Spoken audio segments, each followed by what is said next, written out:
Assalamualaikum warahmatullahi wabarakatuh. Alhamdulillah nahmaduhu wa nasta'inuhu wa nastaghfiruhu wa na'udzu billahi min shururi anfusina wa sayyiati a'malina. May yahdihillahu fahuwal muhtadi wa may yudlil falan tajida lahu waliyyan mursyida. Asyhadu an la ilaha illallah wahdahu la syarika lahu wa asyhadu anna Muhammadan 'abduhu wa rasuluhu alladzi la nabiyya ba'dah.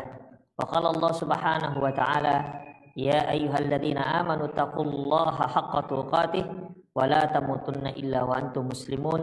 Wa qala 'azza man qala ya ayyuhalladzina amanu taqullaha wa qulu qawlan sadida yuslih lakum a'malakum wa yaghfir lakum dhunubakum wa may yuti'illaha wa rasulahu faqad faza fawzan 'azima.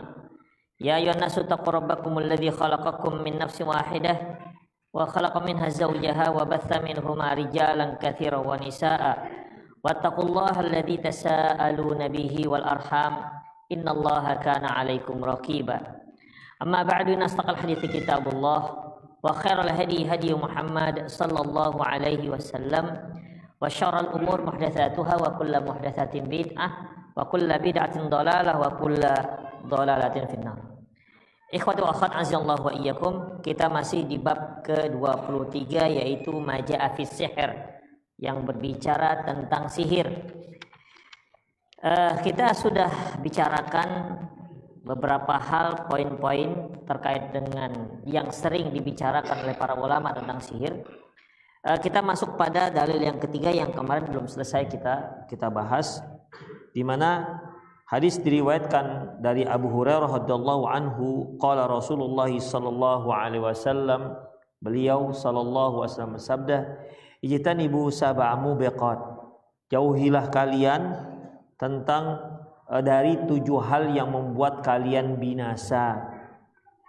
Qalu ya Rasulullah ma hunna, ya Rasulullah apa yang membuat kita binasa?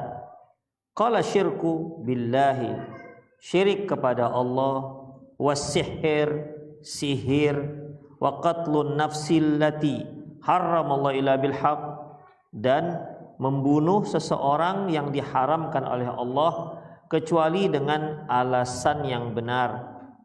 Kemudian yang keempat, aklur riba, makan riba, aklu mal yatim, makan harta anak yatim, wa tawalli yaumaz zahfi, lari dari peperangan, wa qadful mussanatil mu'minat, dan yang terakhir yaitu menuduh wanita-wanita yang baik-baik melakukan perzinahan.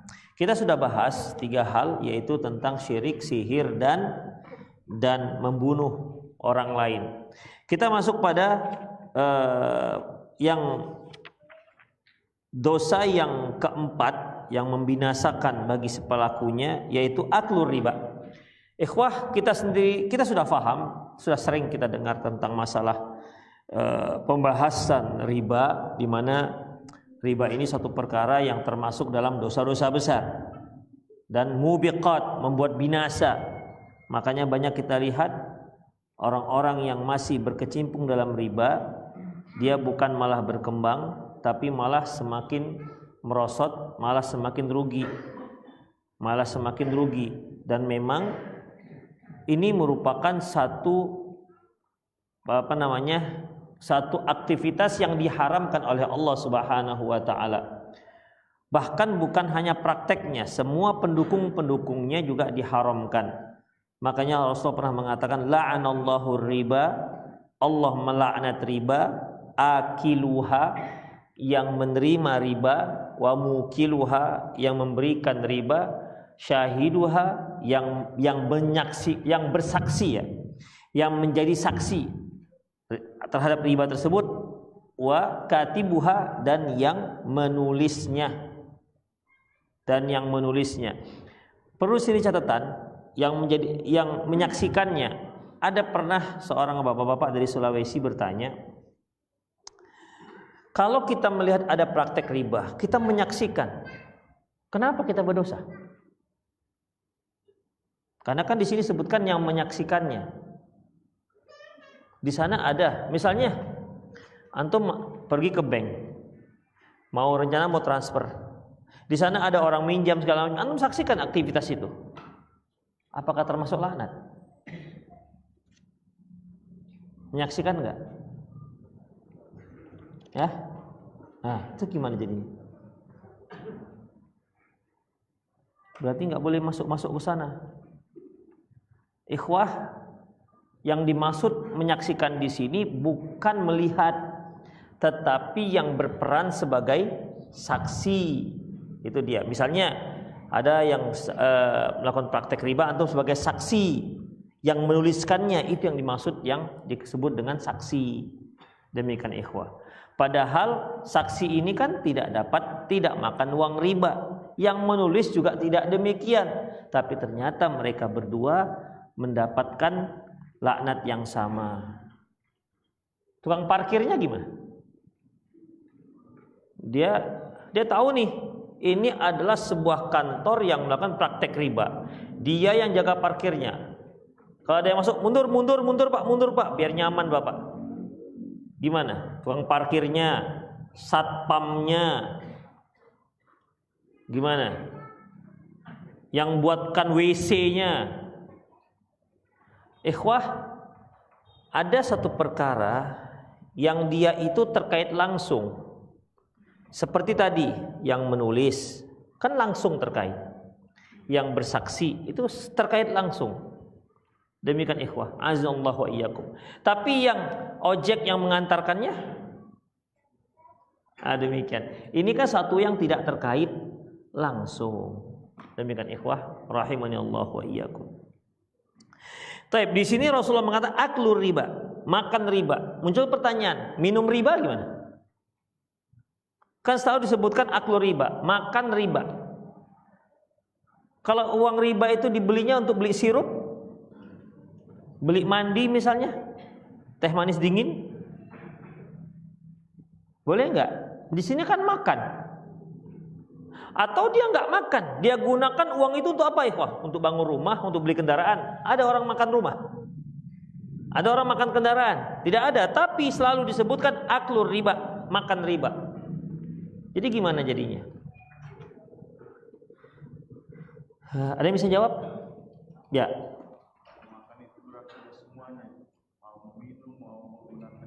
Dari mana antum tahu makan itu udah semuanya? Saya makan, berarti sudah rumah saya, termasuk kendaraan saya masuk. Gimana? Tapi uang dari riba. Ya. Berarti uang yang digunakan itu uang riba. Ya. Tidak dimakan. Kenapa bangun rumah termasuk dalam kategori makan? Satu. Sabar.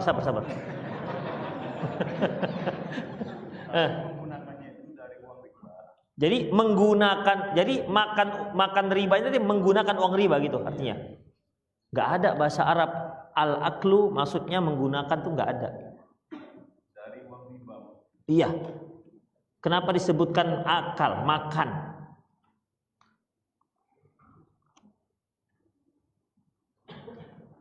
Mana tadi?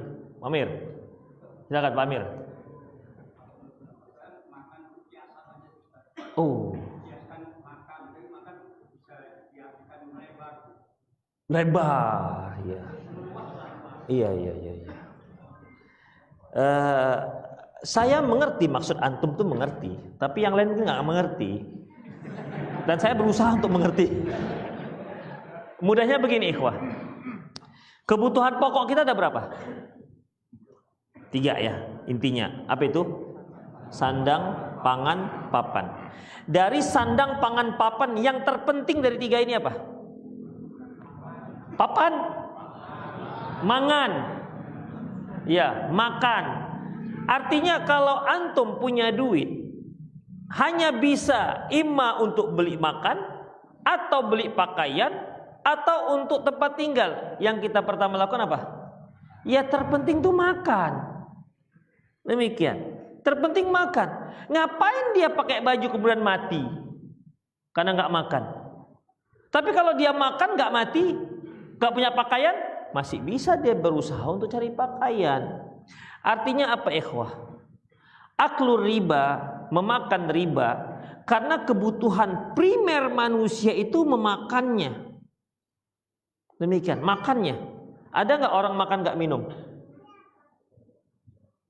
Banyak lah Pak.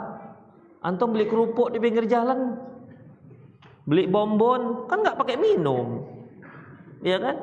Janganlah terfikir lontong, ya lontong harus minum lah. Demikian ikhwah. Artinya makan itu kebutuhan yang terprimer di antara yang primer. Itu ikhwah. Yang sangat penting dalam kehidupan manusia.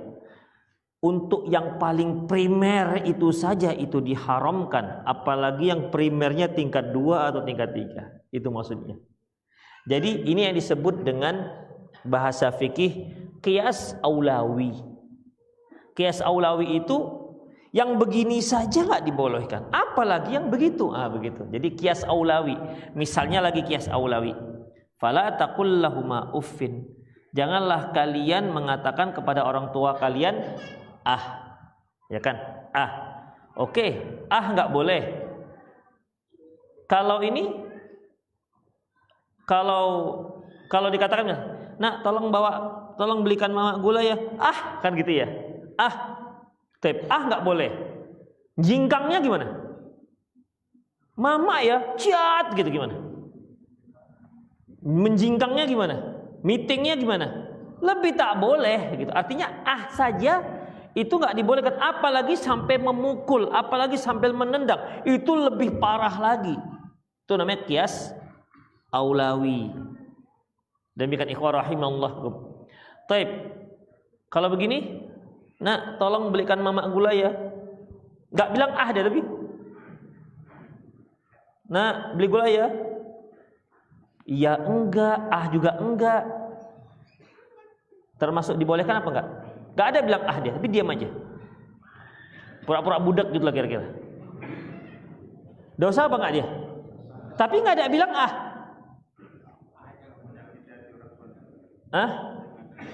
menyakiti. Orang tua sudah terbiasa tersakiti.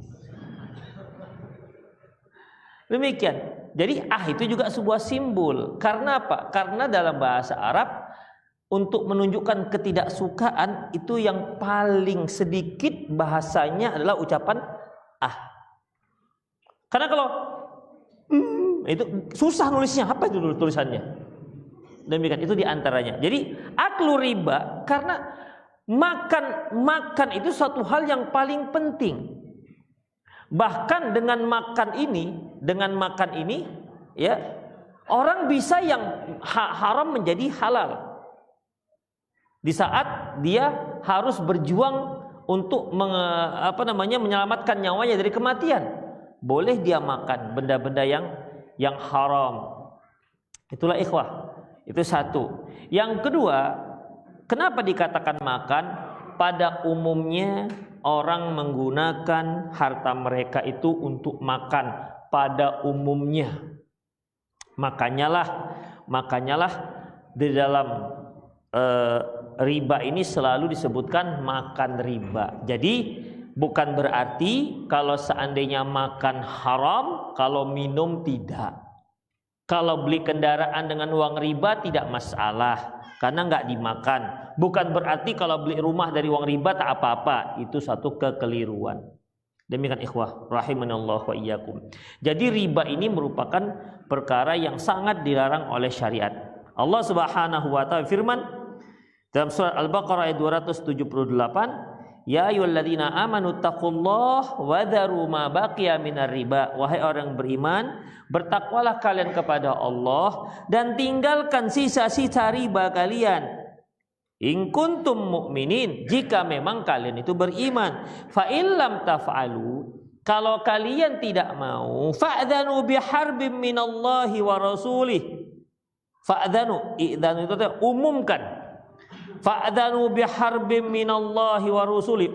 Umumkan bahwasanya mereka sedang diperangi oleh Allah dan Rasulnya. Itu ikhwah. Jadi di sini artinya Allah sedang memerangi, Allah dan Rasulnya sedang memerangi orang-orang yang melakukan riba. Jadi ikhwah, para penikmat riba ya, itu mendapat ancaman seperti ini, sangat dahsyat haramnya. Demikian, wadharu ma baqiya, tinggalkan yang tersisa. Sisa-sisa riba kalian tuh tinggalkan, enggak usah lanjutkan lagi. Bahkan dalam sebuah hadis disebutkan riba sab'una hauban. Riba itu ada 70 pintu. Dalam hadis Abu Al-Bara' bin Azib, beliau sebutkan riba bid'u wa sab'una syu'baban. Riba itu memiliki lebih daripada 70 pintu. Adnaha, yang paling rendah yaitu kaman nakaha ummah, seperti orang yang menikahi, mengawini ibunya sendiri. Itu yang paling rendah kata Rasulullah sallallahu alaihi wasallam. Dalam riwayat yang lain, misla ityani rajul ummah, dosa riba yang paling ringan seperti seorang melakukan hubungan intim dengan ibunya sendiri. Itu yang paling rendah. Ikhwah, apa hukuman bagi orang yang kawin dengan mahramnya? Berzina dengan mahramnya? Apa hukumnya? Hukuman? Cambuk? Enggak, ikhwah. Hukuman bagi yang berzina dengan mahramnya itu hukuman mati. Demikian ikhwah. Adapun yang cambuk, kalau dia belum pernah menikah, kemudian berzina dengan orang lain, itu iya. Tapi kalau sudah berzina dengan mahram sendiri, apalagi dengan ibu sendiri, ikhwah, mau dia belum menikah, mau dia sudah menikah, tetap hukumannya mati. Demikian. Si ibu, kira-kira gadis nggak dia? Ya gimana gadis dengan anaknya? Dari mana keluarnya? Demikian ikhwah, azallahu alaikum. Itulah dia. Ya, jadi itu bahayanya riba. Makanya antum yang sering beraktivitas dagang atau ya hal-hal yang sering terkait dengan duit, maka belajarlah supaya bisa terhindar dari riba. Apalagi sekarang itu cara-cara berdagang. Terkadang kalau nggak kita dengan istilah bahasa Inggris, ya kan ikhwah, dengan istilah bahasa Inggris dia menjadi samar. Demikian. Dengan cara-cara yang samar. Kita tidak tahu kalau nggak kita pelajari dengan seksama. Makanya harus belajar. Bagi yang bergerak di bidang perdagangan, belajarlah supaya dia tahu mana perdagangan itu yang dibolehkan dan mana yang tidak. Allahu a'lam bissawab. Kemudian aklu mal yatim, makan harta anak yatim. Yang dimaksud dengan makan harta anak yatim di sini sama seperti makan riba tadi. Kenapa makan harta anak yatim, tidak minum harta anak yatim atau menggunakan harta anak yatim? Ikhwah, memakan harta anak yatim itu berbeda dengan makan riba. Makan riba itu sedikit banyak tetap haram, walaupun dalam Al-Quran ada disebutkan la ta'kulur riba adha'afam mudha'afah. Jangan kalian makan riba yang berlipat ganda. Seolah di situ secara implisit mengisyaratkan bahwasanya kalau nggak berlipat ganda boleh. Itu keliru. Ya. Kenapa Allah Subhanahu wa taala menyebutkan adha'afum mudha'afah? Janganlah kalian memakan riba adha'afam mudha'afah yang berlipat ganda. Adha'afam mudha'afah ini bukan sebuah kaitan dengan hukum, tapi Allah sedang menceritakan kepada kita dahulu itu begitu ceritanya. Umumnya praktek riba yang terjadi pada zaman Rasulullah SAW itu berlipat ganda. Jadi Allah Subhanahu wa taala menyebutkan hal ini. Ini yang disebut dengan kharaja makhrajal ghalib. Allah menyebutkan bukan sebagai sebab hukum, illah hukum allati taduru ma'al hukmi, yang hukum itu beredar dengan dia. Kalau dia enggak ada, min haitsu wujudan wa adaman, terkait dengan hukum apakah dia ada atau enggak, itu namanya sebab hukum ikhwah. Illah hukum itu kalau dia ada maka hukum ada, kalau dia enggak ada maka hukumnya enggak ada. Seperti misalnya minuman yang memabukkan. Minuman yang memabukkan itu kenapa dia haram? Sebabnya apa? Di situ ada sifat mabuk. Demikian.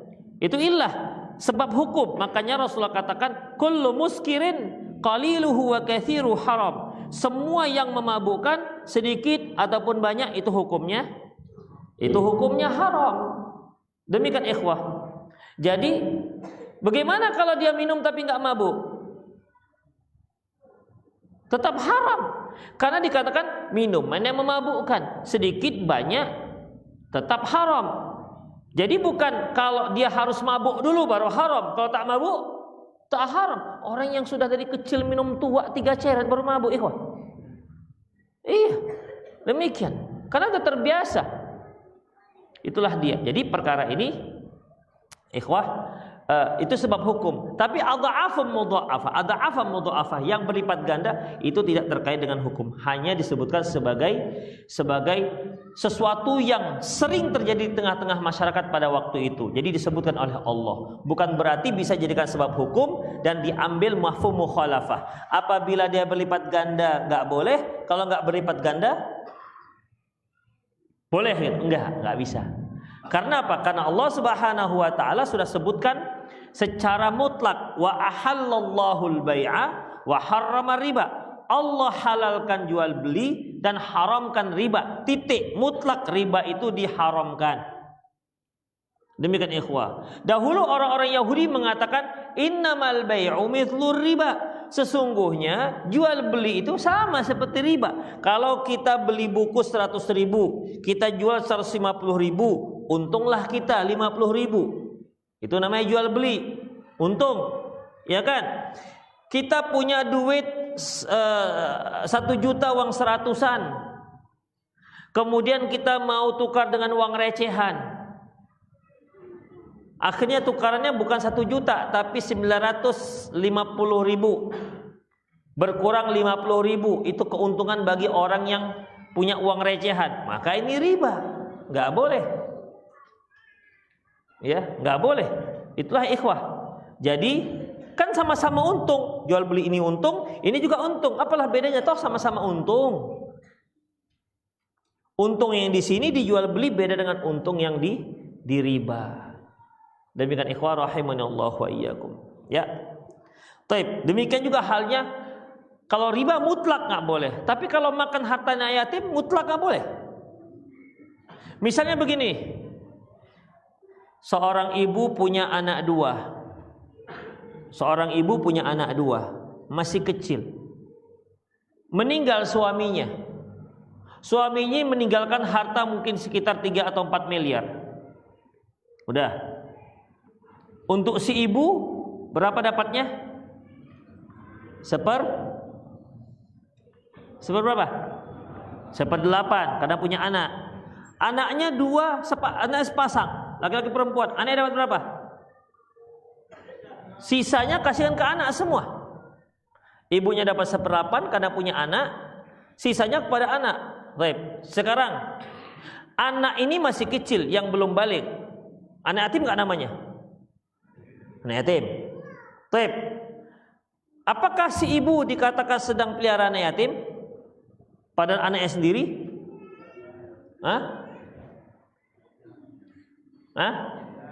Tidak. Iya tidak. Kok ada macam enggak jelas ini. Iya. Si ibu itu walaupun dia itu adalah anak kandungnya, dia sedang pelihara anak yatim. Karena definisi yatim itu man mata abuhu walam yablugh, yang meninggal ayahnya sementara dia belum balik.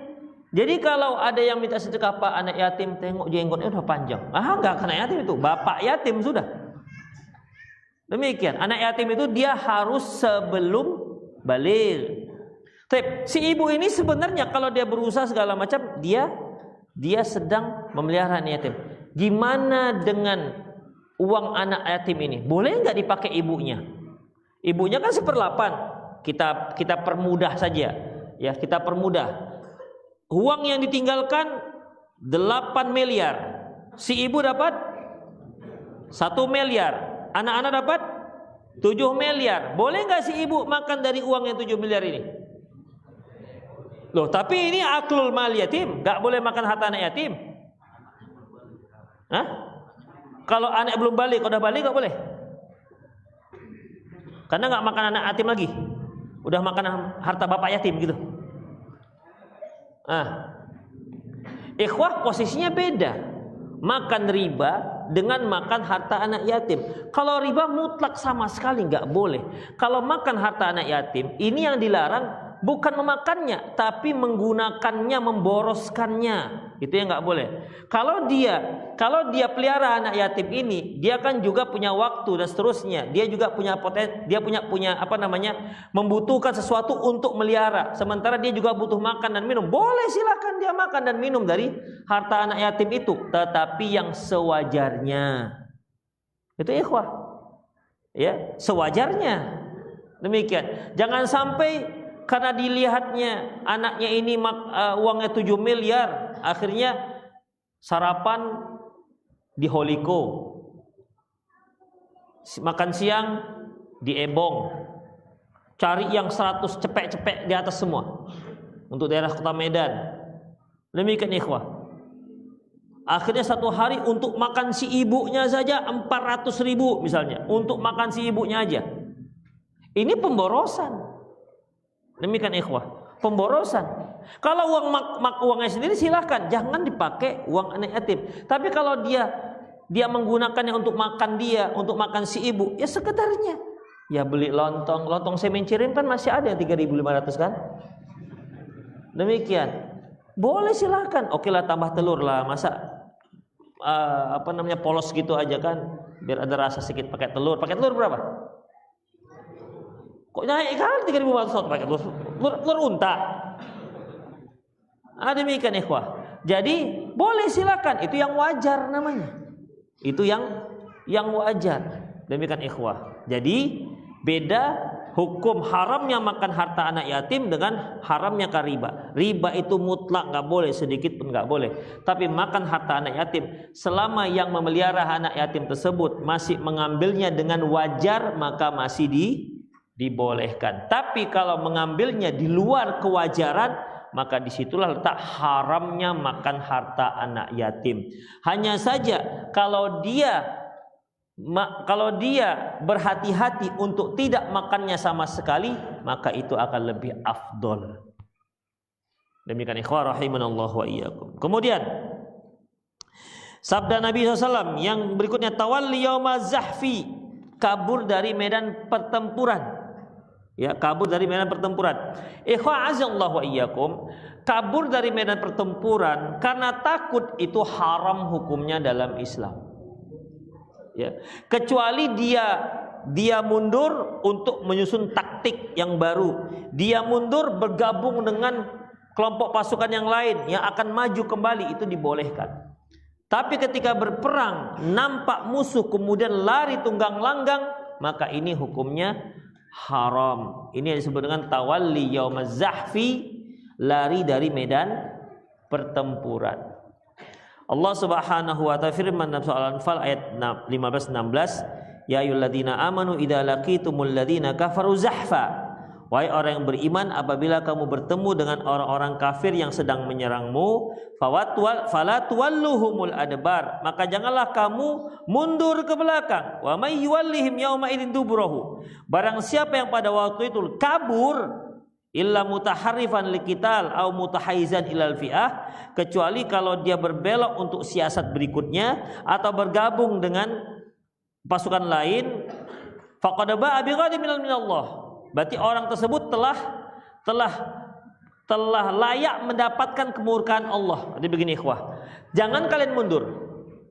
Kalau kalian mundur, berarti kalian akan berhak mendapatkan kemurkaan Allah Subhanahu wa ta'ala. Kecuali, itu dia, itu urutan kalimatnya begitu. Kecuali kalau dia mundur untuk menyusun siasat berikutnya menyerang atau bergabung dengan pasukan lain yang untuk menyerang. Demikian ikhwah, itu maksudnya. Ya. Kemudian wa ma'wahu jahannam wa bi'sal masir, dan tempatnya di neraka jahannam wa bi'sal masir. Kemudian yang ketujuh yaitu qadhful muhsanat al-mu'minat al-ghafilat. Qadhfu ini ikhwah, qadhfu itu pada dasarnya artinya melempar. Tapi di sini maksudnya menuduh al-muhsanatul mu'minat al-ghafilat, yaitu menuduh seorang mukminah al-muhsanat Al-muhsanat yang terjaga dari dosa. Al-ghafilat. Al-ghafilat ini dia tidak tahu menahu tentang masalah zina, tapi ternyata wanita ini yang dituduh zina. Itu termasuk dosa besar. Dia tahu-taunya wanita ini ngaji, pulang ke rumah, nggak ada kemana-mana. Nggak pernah dia dikenal jalan ke mall atau pergi kemana begitu rekreasi kawan-kawan, yang nggak pernah. Setahu kita orang ini rumah, ngaji, sekolah, gitu aja, nggak pernah kemana-mana. Tiba-tiba dia dituduh berzina, maka penuduh itu dosa besar. Muncul pertanyaan, jadi kalau dilihat ini seorang wanita muslimah gaul, kemarin terlihat di mall, kemarin lagi nampak di Sambu. Tahu Sambu antum? Tahu di mana Sambu? Enggak ya? Antum bukan orang lama Medan berarti. Sambu itu di apa namanya? Di pusat pasar. Sambu. Aduh, masa enggak tahu Sambu? Baik. Kemarin lagi terlihat di Sambu. Kemudian lagi terlihat amplas. Di mana-mana dia ada. Demikian. Memang lasak kali ini perempuan ini. Demikian ikhwah. Dituduhlah dia berzina. Terus gimana? Jadi boleh? Hah?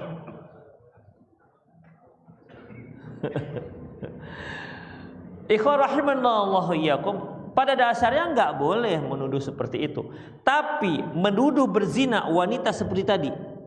Kita lihat kemarin dia jalan dengan siapa? Kemarin juga dengan bapak siapa? Bukan mahramnya kita tahu. Tapi kan enggak terlihat berzina. Enggak ada, hanya jalan. Ya, hanya jalan. Demikian. Dituduh dia berzina dengan wanita yang baik-baik, tidak pernah kemana-mana, kelihatannya nggak kemana-mana, hanya rumah, ngaji, kemudian sekolah begitu. Tiba-tiba dituduh berzina, maka dosanya lebih besar terhadap tuduhan terhadap wanita yang seperti ini ketimbang wanita yang lasak tadi itu. Walaupun pada dasarnya dua-dua dosa besar, nggak boleh menuduh wanita tersebut. Karena seorang barang siapa yang menuduh seorang wanita berzina dan dia angkat masalah ini ke mahkamah, dia dituntut untuk mendatangkan 4 orang saksi yang keempat-empatnya ini harus melihat persis bagaikan timba masuk ke sumur. Apa hubungannya timba dengan sumur, dengan zina ya? Apa hubungannya? Apa mandi di situ Ustaz? Kiasan. Kalau dia nampak jelas gitu, masuk ini ceritanya ini, masuk. Itu kan agak sulit ya, gimana cara lihatnya? Kan harus diangkat-angkat dulu baru nampaknya. Demikian ikhwah. Jadi oke, nampak yang 3 jelas. Tapi yang 1, kamu nampak jelas enggak? Enggak, saya agak samar-samar begitu karena waktu itu agak maghrib katanya. Maka ikhwah, karena yang terakhir itu tidak jelas, yang 3 yang tadi yang nampak betul dicambuk 80 kali. Bayangkan, gara-gara yang keempat yang dia lihat nggak samar-samar karena mau maghrib gitu, mau mati lampu pula misalnya. Itu ikhwah. Jadi sebenarnya ikhwah, belum pernah di dalam Islam seorang itu dihukum rajam atau cambuk dikarenakan dosa zina, belum pernah. Dikarenakan dosa zina akibat persaksian ataupun diangkat masalahnya, tuduhan, belum pernah. Yang pernah itu mengaku. Ya, seperti zaman sahabat ada yang 2 orang kan, itu datang mengaku, tapi dituduh ini dia berzina, ini 2 orang ini tertangkap basah. Gimana ikhwah kalau dia tertangkap basah di hotel? Gimana? Udah bisa di kamar hotel, udah bisa dia dikatakan zina. Dipergok, didobrak pintunya. Dia rupanya zinanya, misalnya dia dua-duaan di hotel Melati, dekat Melati. Demikian ikhwah, hanya satu tempat tidur aja. Begitu. Tapi ya namanya juga kere kan, udah dipala-palakan sempit-sempit. Didobrak dengan 10 orang. Berdua dalam kamar. Bisa dikatakan tuduh dia berzina? Gak bisa ikhwah. ketemu dia di satu ruangan, walaupun ada kemungkinan terjadi perzinahan, tapi kemungkinan tidak bisa dijadikan sebagai data untuk menuduh dia berzina. Begitulah susah dalam Islam untuk menuduh orang berzina. Kalau Anda menuduh dia berzina, Anda katakan itu ke mahkamah, maka Anda tertuntut mendatangkan 4 orang saksi. Kalau tidak ada, Anda akan dicambuk 80 kali, mereka dilepaskan. Itulah dia. Enggak sembarangan bilang nuduh-nuduh zina. Tapi yang pernah terjadi seperti yang saya katakan tadi, yaitu mereka yang datang mengadu kepada Rasulullah dan mengakui, ya Rasulullah, saya ini berzina dan saya sedang hamil. Itu seorang wanita. Kata Rasulullah, kamu pulang sampai anaknya lahir.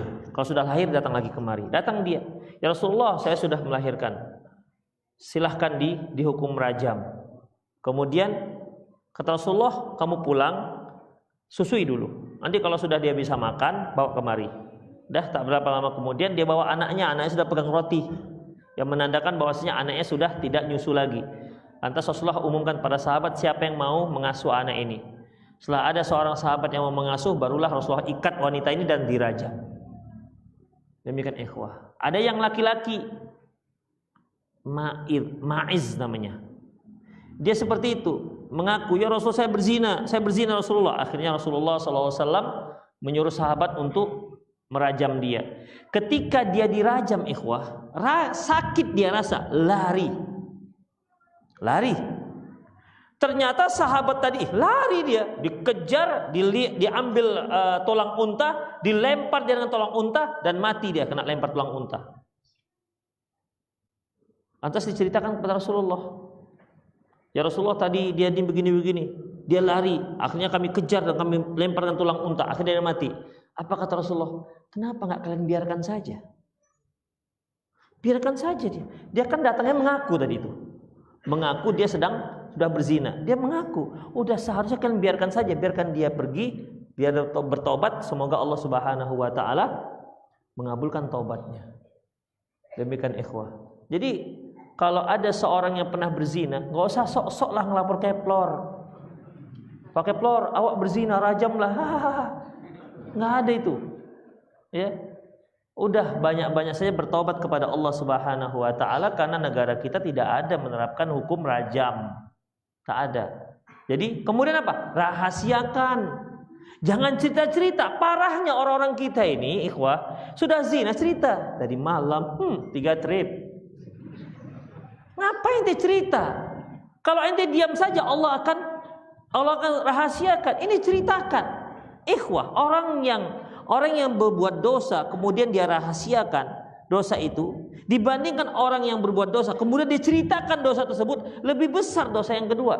Makanya Rasul katakan, kullu ummatin mu'afa, semua umatku mendapat keampunan, illa mujahirun, kecuali orang yang terang-terangan melakukannya. Bagaimana orang yang terang-terangan melakukannya? Pada malam hari dia melakukan, kemudian di siang harinya dia ceritakan kepada orang lain. Gak boleh. Demikian ikhwah, ya. Jadi semua dosa yang pernah kita lakukan, upayakan semaksimal mungkin tutup, jangan ada yang tahu. Kalau bisa anak kita pun nggak tahu kalau kita mantan preman kampung lalang. Kalau bisa ikan lele yang tuh jadi tato itu udah tutup saja, udah nggak usah ada yang tahu, nggak usah tunjukkan. Ikan lele aja pun tunjukkan. Demikian, tutup, udah. Kalau bisa nggak ada yang tahu. Demikian ikhwah.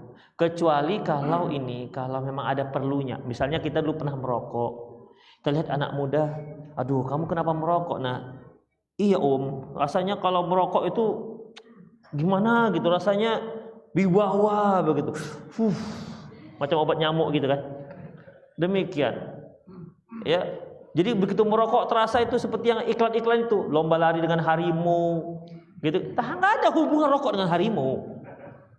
Nggak ada juga rokok hubungan lompat dari tebing. Coba antum merokok lompat dari tebing. Kalau nggak meninggoy, demikian, nggak ada hubungan sama sekali. Tapi entah kenapa iklan-iklan seperti ini bisa membuat semangat orang merokok. Ya kan? Pernah ada orang iklan rokok itu kemudian habis merokok mati, pernah? Nggak ada. Iklannya lomba lari dengan apa? Nah, dengan harimau. Apa lagi? Lomba lari kereta api ya, lomba lari kereta api. kan dibodoh-bodohi. Lomba lari dengan kereta api, la ilaha illallah. Yang nggak merokok saja nggak bisa berlomba kereta api, apalagi yang merokok. Begitu. Toh dia terobsesi begitu, ikhwan. Maka selalu saya katakan, ini rokok ini benda betul-betul benda yang keramat ini. Dibungkusnya pun sudah ada. Rokok membunuhmu gitu kan. Kalau dulu masih mendingan, rokok dapat apa lagi? Rokok dapat menimbulkan. Rokok dapat menimbulkan kanker segala macam. Jadi kata yang perokok, itu rokok dapat, rokok beli enggak. Demikian. Sekarang langsung rokok membunuhmu. Coba ikhwah, ada nggak yang membeli? Tetap ada. Coba antum jual bakwan membunuhmu. Coba di plastik itu antum print, ya kan, buat takjil, ada bakwan, ada tahu isi, ada apalagi ada kue dadar, buat di situ tempel. Kue ini membunuh Anda. Coba kalau ada yang mau beli. Nggak ada yang beli. Begitulah ikhwah rahimanallahu wa iyyakum. Jadi ikhwah, menuduh wanita yang baik-baik, ghafilat ini, dia pun tak tahu menahu yang zina itu apa. Demikian, ghafilat, muhsanat, terjaga, ghafilat, enggak tahu menahu tentang masalah zina. Dituduh dia berzina. Ini dosanya jauh lebih besar ketimbang menuduh wanita yang lasak sana kemari, gaul sana kemari, berzina.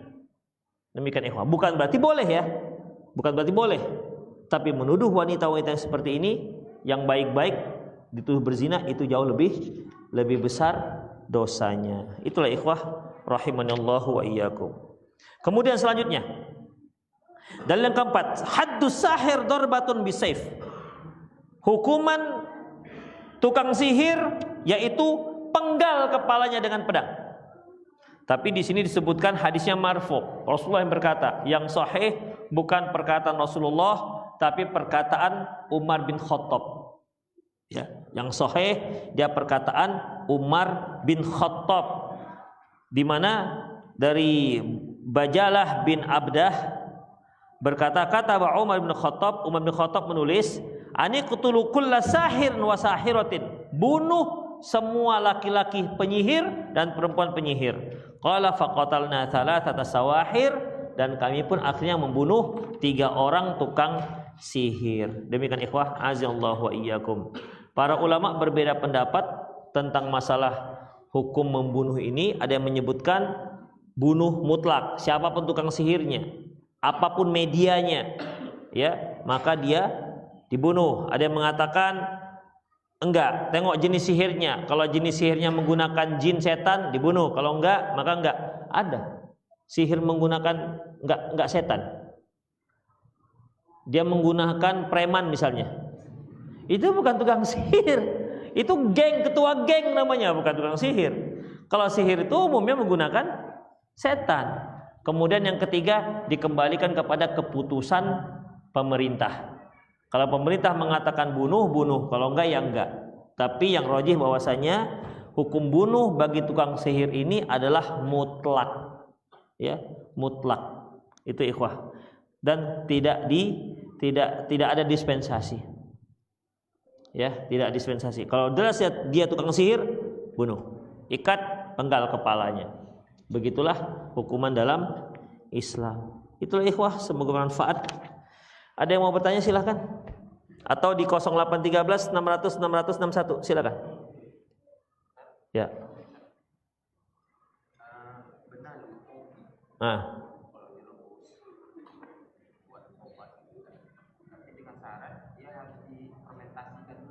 Ya. Emang memabukkan? Tidak semua yang pahit itu enggak. Tidak semua yang pahit itu enggak boleh diminum, ikhwah. Bukankah obat itu pahit dan sangat getir? Kehidupan kita juga getir, ikhwah.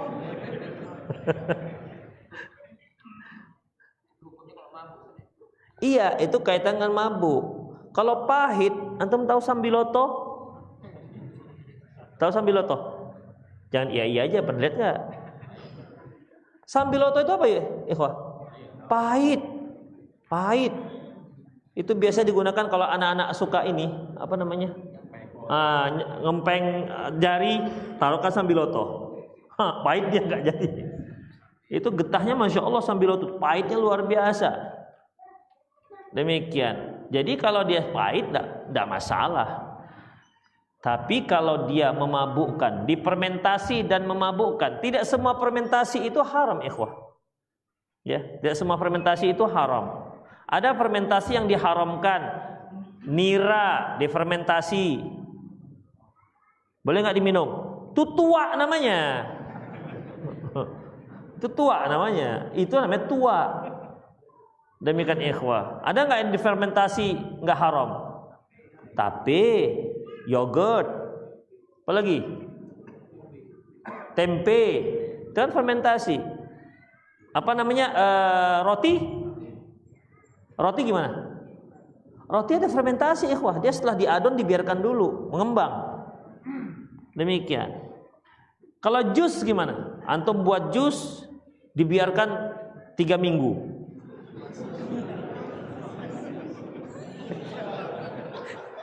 Itu minumnya bukan tua, mencret minumnya. Demikian. Tapi kalau dia memabukkan, termasuklah dia dalam khamr. Itu dia. Ada lagi? Ya.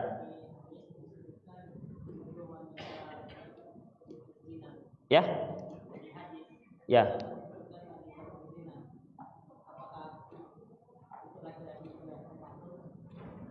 Ikhwah, ya, jazakallah khair. Kenapa ini disebutkan menuduh wanita yang berzina? Ya, menuduh wanita yang berzina. Karena ikhwah azallahu wa iyyakum, karena umumnya yang tertuduh itu wanita. Ya. Yang sering tertuduh itu wanita ketimbang pria. Pertama, wanita itu kalau dia berzina, dia berbekas. Karena wanita itu tempat mengandungnya anak. Laki-laki kalau berzina, berbekas enggak? Tambah pengalaman dia kan? Enggak ada bekasnya, ikhwah. Kalau dia rahasia enggak ada yang tahu. Tapi kalau perempuan, orang akan tahu. Demikian ikhwah. Apalagi sampai hamil. Makanya ini menunjukkan apa ikhwah? Wanita itu yang sering dituduh.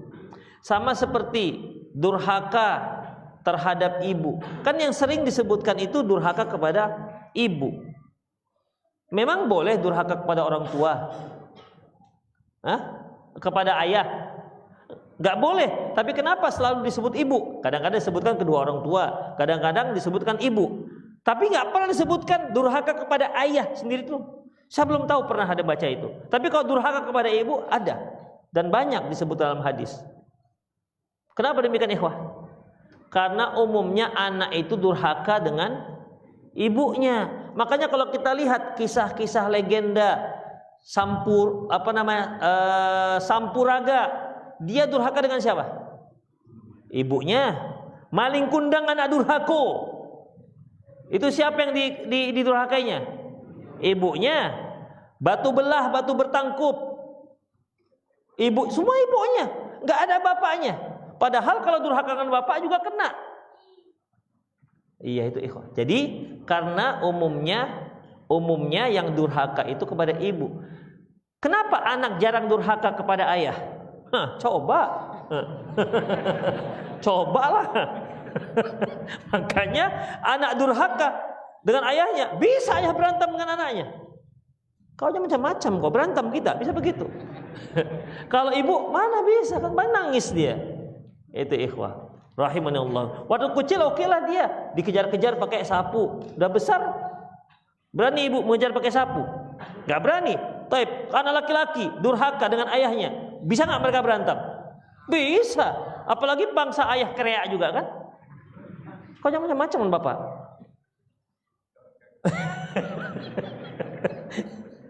Demikian. Allahu a'lam bishawab. Lagi? Ya.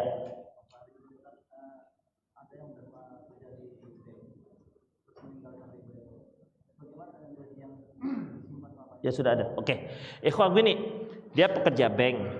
sudah ada rumah hasil dari kerja bank, sudah ada kendaraan, sudah ada usaha, terus ketika dia taubat gimana? Ada dua. Kalau ustadz kita itu ada dua. Ustadz kita ada doktor dua. Yang satu mengatakan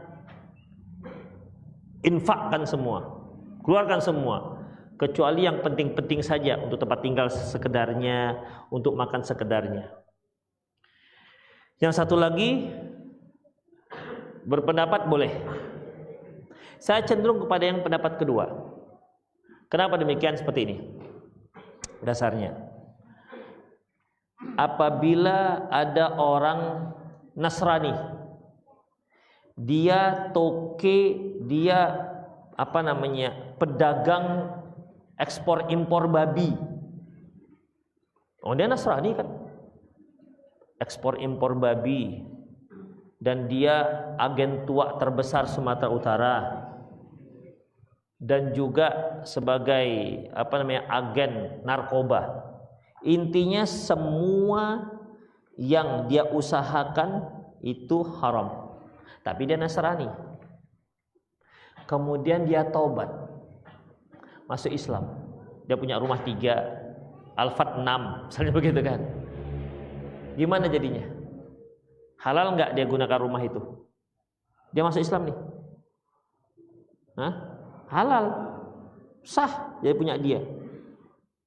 Kenapa ikhwah? Karena dia didapati, harta yang didapati dari cara yang haram itu, pertama dengan menzalimi orang, maka ini harus dipulangkan. Mau dia kafir, mau dia muslim, pulangkan kalau dia tobat. Udah. Ketika Nasrani, dia suka curi ayam orang misalnya, dia tobat, maka ayam-ayam itu dipulangkan, walaupun dia waktu itu mencurinya waktu dalam keadaan non muslim. Tapi ada hasil uang haram itu bukan dari hasil kezoliman, seperti riba tadi itu, pengedar berdagang benda-benda yang haram. Masuk Islam dia, terus gimana? Ini benda-benda ini gimana? Rumahnya, kendaraannya, usahanya halal apa haram? Halal, ikhwah. Sedang yang non muslim saja ketika dia punya usaha haram, kemudian dia taubat, itu tetap halal, jadi halal. Apalagi seorang muslim. Demikian. Tapi ingat, selama hasil haramnya itu bukan dari kezaliman. Demikian. Oh, oke lah kalau gitu. Tunggu beli rumah dulu Ustaz baru tobat. Jangan. Ente yakin udah dapat rumah tobat? Jangan-jangan masih pondasi aja meninggoy udah. Meninggal gimana? Demikian. Saya cenderung pada yang kedua ini, ikhwah. Karena itu memang lebih lebih cocok dengan dalil pengkiasan seperti itu tadi. Ada yang menyebutkan itu kan non muslim, ini muslim. Seperti yang saya katakan tadi, ada hal-hal yang kiasannya sama. Seperti kalau dia menzalimi orang, ya mau dia muslim nggak muslim tetap harus dikembalikan. Demikian, ikhwah. Allahu a'lam bishawab. Jadi saya lebih setuju dengan yang kedua.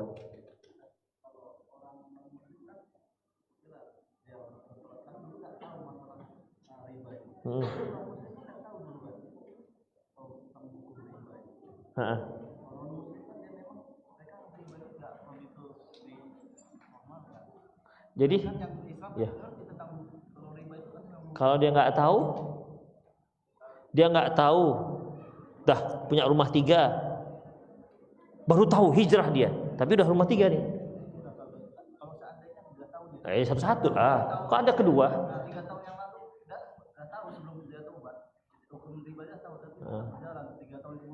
Sama. Sama. Dia tahu atau nggak tahu, ketika dia tobat dan dia sudah dapat, maka insya Allah halal. Insya Allah. Allahu a'lam bishawab. Ya. Kalau dia tadi apa? Kalau dia tahu duluan. Hasil riba ya, hasil riba. Begini, karena Allah katakan, ya alladzina amanu taqullaha wa dharu ma baqiya minar riba. Dan tinggalkanlah sisa-sisa riba. Sisa-sisa riba itu begini, ikhwah. Misalnya antum masih ada nih transaksi riba yang harus antum dapati, maka tinggalkan itu. Tetap ambil, la tadlimuna wa la tudlamun. Jangan sampai kalian itu terzolimi dan menzolimi. Jadi yang tadi transaksi riba, antum seharusnya dapatnya lebih, maka antum nggak boleh ambil lebih, ambillah untungnya. Tapi yang tadi ini kan dia sudah hasil, bukan lagi praktek, sudah hasilnya dia dapati, bukan lagi prakteknya, sudah dia dapat keuntungan dari situ. Demikian. Allahu a'lam bishawab. Ada lagi? Ya. Apakah kalau kita mengurus STNK ataupun BPJS, Ya. kita menggunakan biro jasa ataupun jasa calo, itu sama dengan juga penyuap? Jasa kan Pak? Jasa kan? Mempercepat kita supaya urusan beres. Karena kalau kita antrian cukup panjang, tapi kalau melalui calo 1 jam selesai. Dia memang buka jasa pengurusan. Kan ada yang jasa, ada yang memang calo. Tapi calo ini dilarang nggak di kantor itu?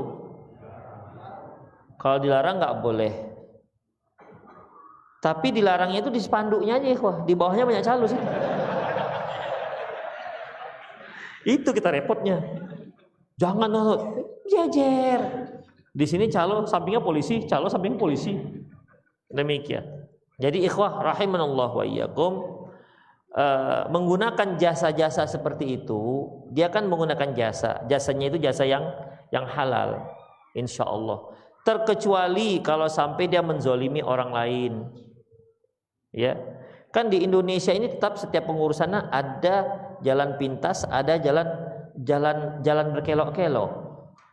Kalau bisa dikelokkan jangan dipintaskan. Itu ikhwah, ya.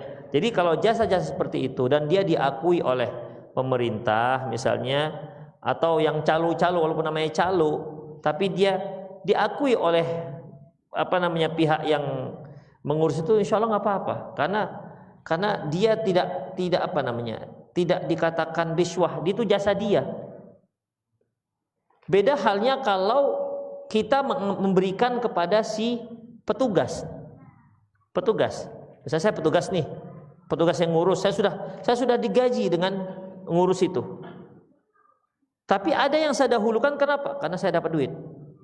Nah itu berarti itu riswah, ar-rashi wal murtashi finnar, yang menyuap dan yang disuap itu dalam neraka. Ini kan tidak ada hubungan dengan pegawai, dia orang lain yang dia membantu kita untuk mengurusi agar bisa terurus. Kadang-kadang kita dia yang datang ke rumah, kemudian dia yang datang bolak-balik, dia minta jasa. Insya Allah nggak apa-apa kalau yang itu, karena dia nggak ada hubungan dengan, dia bukan pegawai, dan dia juga nggak digaji oleh pihak pemerintah untuk ngurusin itu. Jadi dia independen gitu kan. Demikian ikhwah. Ya, Allahu a'lam bishawab.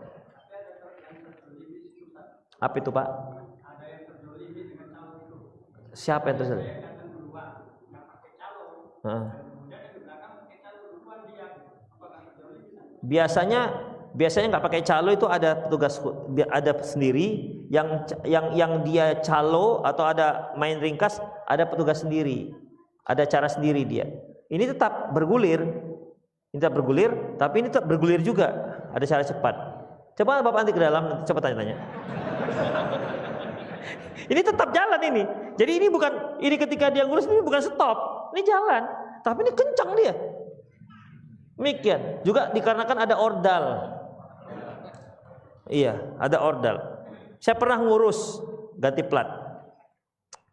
Jadi ada ordal lah, biasalah ada ordal. Dan nggak pakai duit. Jadi ada bapak-bapak ngikuti saya. Dia nandain, pokoknya setelah saya dia, gitu. Pokoknya kalau saya dipanggil, kalau saya ke depan, berarti dia habis itu saya, gitu dia. Dia nggak memperhatikan panggilan, tapi yang ditengokinnya saya. Kalau saya ke depan, berarti dia habis itu saya, kan. Dia nggak tahu kita ada ordal. Jadi akhirnya saya dipanggil, kemudian saya langsung pergi ke sana, diikuti saya. Bapak kok saya tadi dipanggil nggak? Saya nggak tahu Pak. Loh, tadi kan Bapak sebelum saya, seharusnya setelah Bapak saya nggak tahu. Saya nggak tahu. Bapak jangan ikut saya ada ordal. Demikian ikhwah. Oh pantas. Demikian. Ya itulah negara kita. Ya, gimana lagi? Ada untungnya juga sih. Allahu a'lam. Ustadz, apakah hipnotis termasuk dalam sihir? Ikhwah, ini kemarin kan sudah dibahas. Ini tanggal berapa ini? Oh, berarti bukan ini nih. Udah lama ini. Hukumnya ikut pemilihan presiden, apakah itu salah satu bagian dari taat kepada pemerintah? Ikhwah rahimallahu wa iyyakum. Oh, bukan ini. Hari ini yang ini. Udah lewat itu, yang udah kalah sudahlah.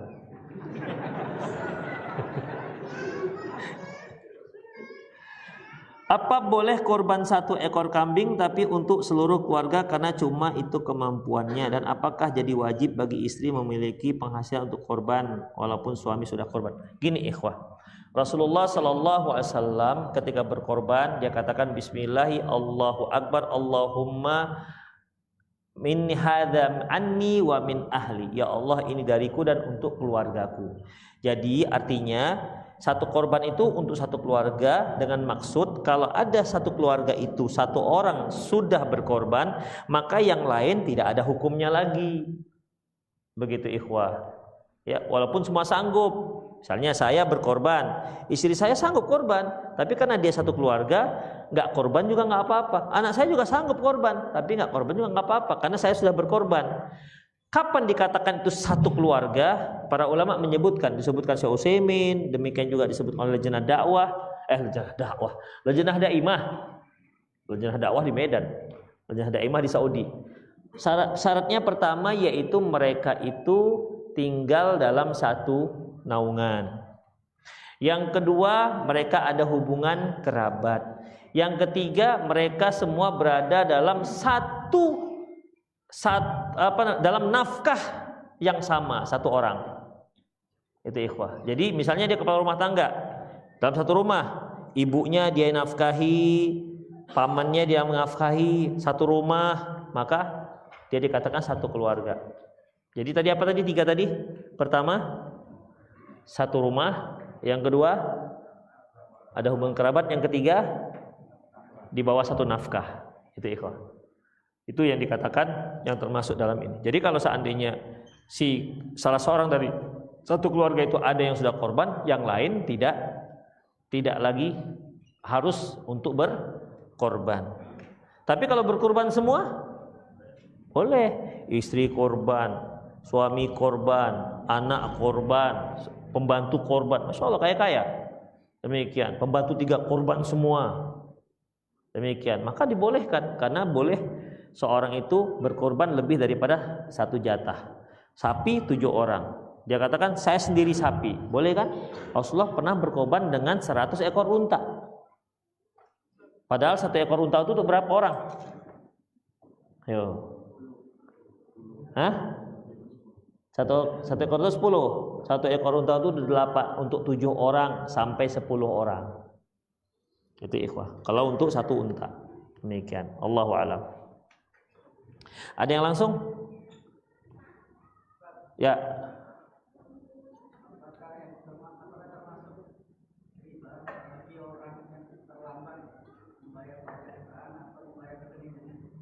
Ikhwah, seorang yang bayar pajak terlambat kena denda, apakah riba? Iya. Termasuk riba. Dan pajaknya juga sudah bermasalah. Sudahlah pajak bermasalah, tambah masalah lagi. Jadi masalah kuadrat itu ikhwan. Apabila seorang berhutang, kemudian terjadi keterlambatan dan dia dikenai penalti dengan keterlambatan tersebut, jadi bertambah hutangnya, ini riba. Ini surah ini jelas riba. Karena apa ikhwah? Dahulu sudah ada cara seperti itu, yaitu dahulu itu anzirni aziduka. Tangguhkan hutangku dan aku akan tambah. Misalnya dia hutang 10.000, seharusnya besok kata yang berhutang besok hari Rabu ya, hari Kamis saja ya, nanti saya bayar 15.000. Nah begitu.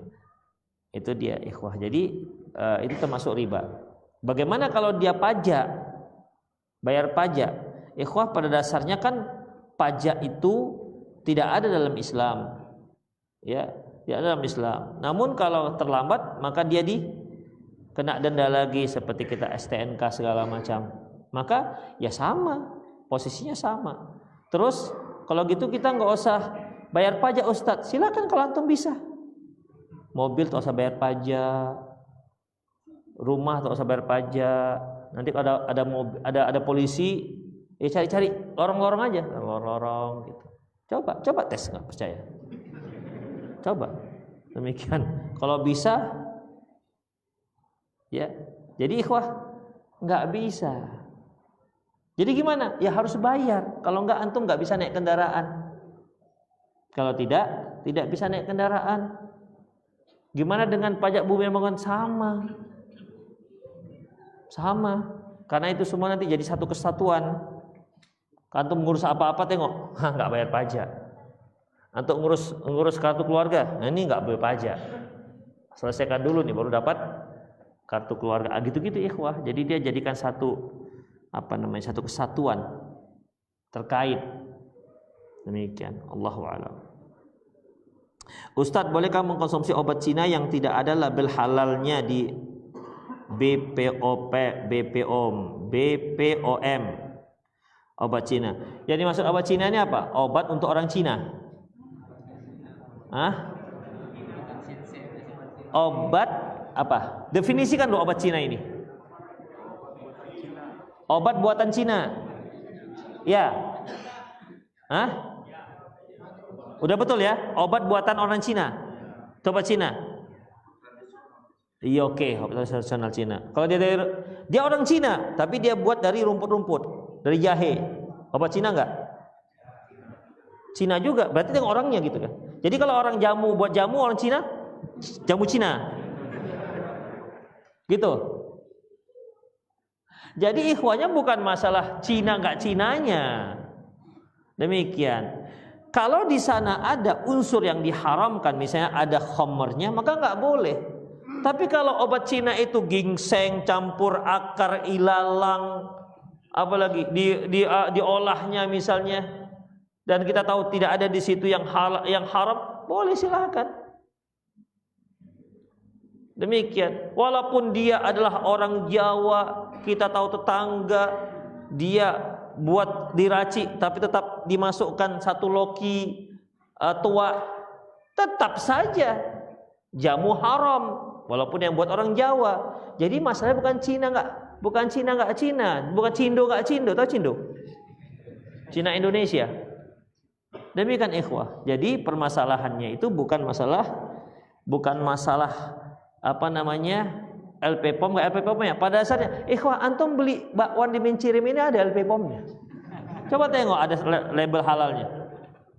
Kan enggak ada. Kenapa kita beli? Karena kita tahu itu halal. Demikian juga obat Cina. Tahu nggak antum dari apa dasar-dasarnya? Kalau nampak jelas bahwasanya kadang-kadang kan dia sudah ada dasar, tinggal suruh rebus misalnya kan. Tinggal rebus. Nampak nggak ada yang haram? Ya udah, enggak apa-apa. Demikian. Terus bagaimana yang kalau dia berupa cairan-cairan? Nah itu dia. Ada nggak komposisinya di situ? Ada nggak hal-hal yang mencurigakan haram? Kalau nggak ada, silahkan. Kalau ada, tinggalkan. Ustadz, sapi saya ragu. Da' ma yaribuka ila ma la yaribuka. Tinggal yang kamu ragu, lakukan yang kamu nggak ragu. Selesai. Antum tinggalkan obat Cina, beralih ke obat Padang. Ya kan, kalau memang nggak yakin dengan Cina, balik ke Padang. Nggak yakin Padang, beralih ke Jawa. Nggak beralih ke Dayak, masih banyak lagi. Ya masih banyak. Jangan takut, Indonesia ini beragam suku bangsa. Demikian. Kalau ragu tinggalkan ikhwah. Hukumnya menikah dengan uang riba, apakah nikahnya sah?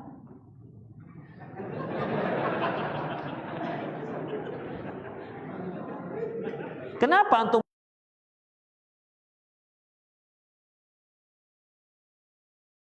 antum buat pertanyaan itu buat susah? Nah begini ikhwah, ada si A mau sholat zuhur, dia mau sholat zuhur, ditengoknya tetangga lagi jemur sarung, kain sarung, dicurinya kain sarung kawan. Untuk apa? Sholat zuhur ikhwah, untuk menutup aurat. Ketika sholat, sah nggak sholatnya? Kok cepat kali kalian bilang? Saya jadi curiga ini.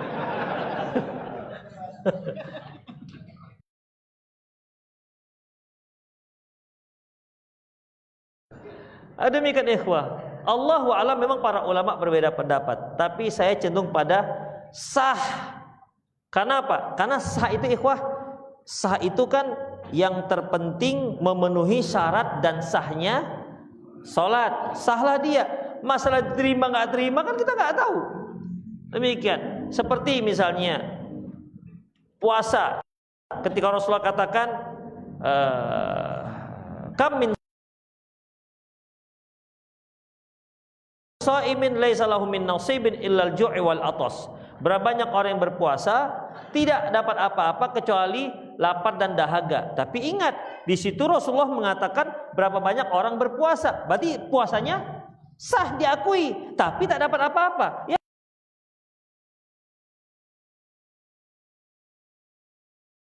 mungkin dikarenakan puasa juga, bohong juga, gibah juga, puasa juga. Waktu sholat tarawih ngambil sendal teman, puasa juga. Mencuri, berbohong, lebih ekstrem lagi, nonton film porno, membatalkan puasa nggak? Kok nggak gitu yakin saya? Saya jadi khawatir saya ini jamaahnya ini. Ya, nggak membatalkan, nggak ada mengatakan bahwasanya barang siapa yang mencuri maka batal puasanya, nggak ada. Demikian.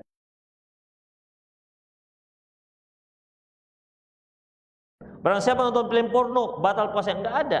Coba tengok pembatal puasa, nggak ada. Satu, nonton film porno. Dua, mencuri, nggak ada.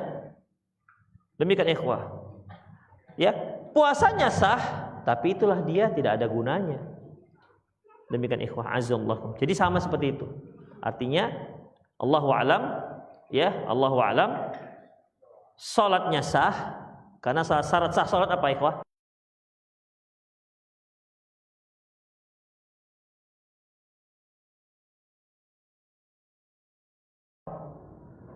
Niat, kemudian menghadap kiblat, berwudu, tutup aurat, kan gitu ya? Tutup aurat. Gimana kalau berwuduknya dari air curian? Nah, gitu-gitu.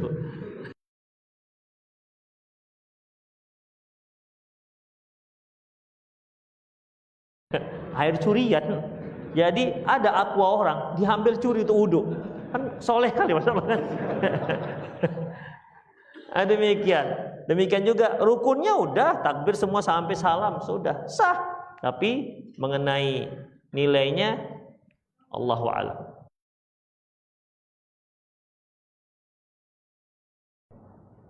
Demikian. Orang pergi haji dengan korupsi misalnya, ya, secara zahir jelas innallaha thayyibun la yaqbalu illa thayyib. Allah itu indah, baik, tidak menerima kecuali yang baik-baik juga. Jadi zahirnya nggak diterima walaupun hajinya sah. Apa beda antara haji sah dengan haji tak diterima? Ya, iya betul. Efeknya apa? Kalau haji sah ikhwah, berarti dia kewajiban. Dia tidak harus salat. Orang yang sah, dia yang tidak sah harus mengulang. Tapi kalau salat itu dia terima tapi sah, ya nggak perlu mengulang, tapi nggak ada nilai. Ngerti ya?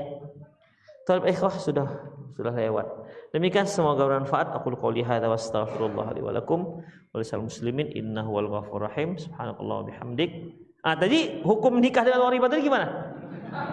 Belum terjawab. Tak kemana mana kita pergi. Iya, sah. Tapi tak terima nikahnya gitu. Nikah hanya sekali seumur hidup, paling banyak 4 kali, masa pakai uang haram juga. Jadi kalau antum mau menikah, si akhwatnya minta mahar banyak-banyak, udahlah cari aja akhwat yang lain. Itu yang bisa menerima seperangkat alat sholat, pergi ke pasar ikan kan ada sajadah yang 35.000, telekung yang 50.000, total paling cepek limpul udah jadi tuh setelah sholat. Udah gitu aja. Tapi mahal-mahal. Kalau mahal berapa maharnya? Masa banyak-banyak bang? 20 mayam. 20 mayam itu kali berapa? Kali 3,7 nggak salah gram. Udah itu. Tapi kalau antum sanggup, tidak apa-apa. Karena wanita yang berkah adalah wanita yang mudah maharnya. Mudah bukan murah. Misalnya kata si akhwat, berapa dik maharnya? Udah bang 1 alfat saja. Oh nggak apa-apa. Sebenarnya kalau adik minta 2 juga nggak apa-apa sebenarnya. Berarti kan mudah. Mudah bagi dia kan nggak mudah untuk antum. Kan gitu. Mudah bagi kita nggak mudah. Biarkan saja udah. Jangan mahal. Jangan. Bagi dia mudah udah biarkan aja. Itu pula rezekinya. Bagi antum alfat jangan alfat lah di gitu seperangkat alat sholat. Udah bang awak belum siap nikah. Ya sudah. Berarti antum ditolak. Oke ikhwah, itu saja. Subhanakallah bihamdik asyhadu an la ilaha illa anta astaghfiruka wa atubu ilaik wa akhir da'wana alhamdulillahirabbil alamin. Assalamualaikum warahmatullahi wabarakatuh.